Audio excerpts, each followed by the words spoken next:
Shalom Bapak Ibu Saudara yang dikasihi Tuhan.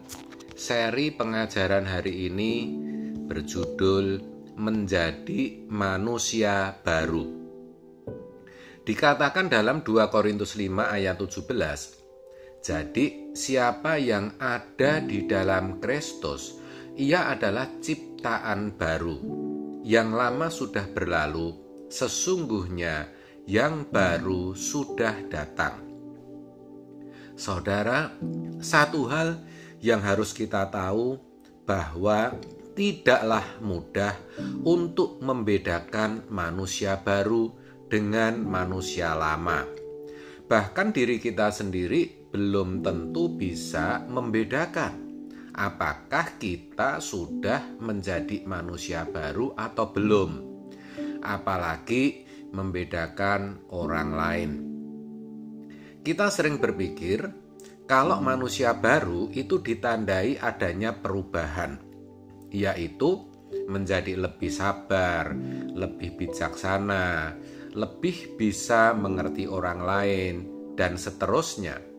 Padahal perubahan seperti itu bisa juga dialami manusia pada umumnya. Itu manusia lama yang terdidik oleh lingkungan, pendidikan, agama, pendidikan budi pekerti, dan lain-lain. Belum manusia baru. Pada hakikatnya, manusia baru ditandai adanya kerinduan akan Allah. Artinya, Allah dijadikan kerinduan satu-satunya. Dan itu membuat seseorang semakin bisa melepaskan diri dari keinginan-keinginan duniawi. Dua orang sama-sama jujur misalnya nih, tetapi jujurnya seseorang yang belum lahir baru dengan jujurnya orang yang lahir baru itu berbeda. Sama-sama mengasihi sesama, tetapi orang yang telah lahir baru, kasihnya kepada sesama itu standarnya Allah, karena menggunakan pikiran dan perasaan Allah. Orang yang lahir baru bukan hanya memiliki kebijaksanaan secara umum, tetapi kebijaksanaan ilahi. Manusia baru itu membawa kepada kesucian Allah, saudara, menjadikan seseorang berkodrat ilahi atau menjadi man of God. Itulah sebabnya hanya akan dialami oleh orang-orang yang mengasihi Tuhan.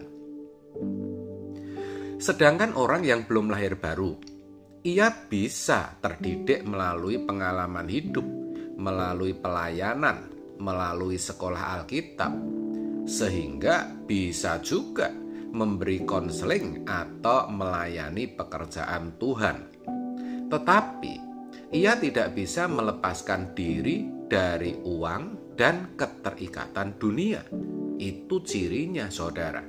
Ia tidak bisa memiliki pikiran perasaan Kristus.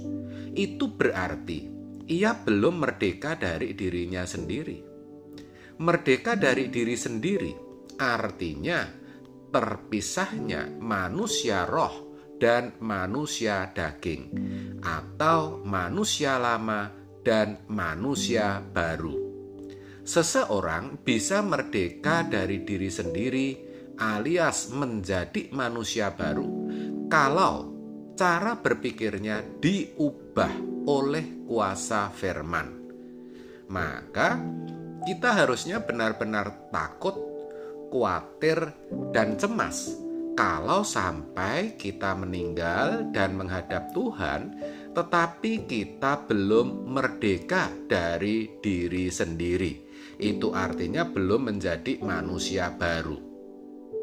Untuk itu, kita harus berani nekat untuk tidak punya kesenangan apapun dalam hidup ini dan mengarahkan diri kepada Tuhan.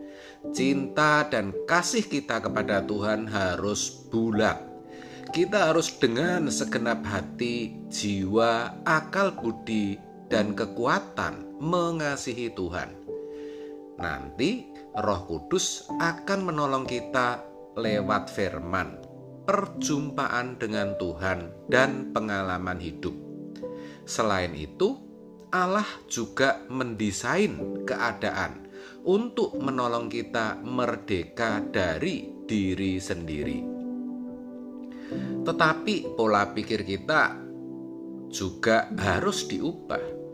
Kalau tidak, tetap saja kita tidak bisa merdeka dari diri sendiri.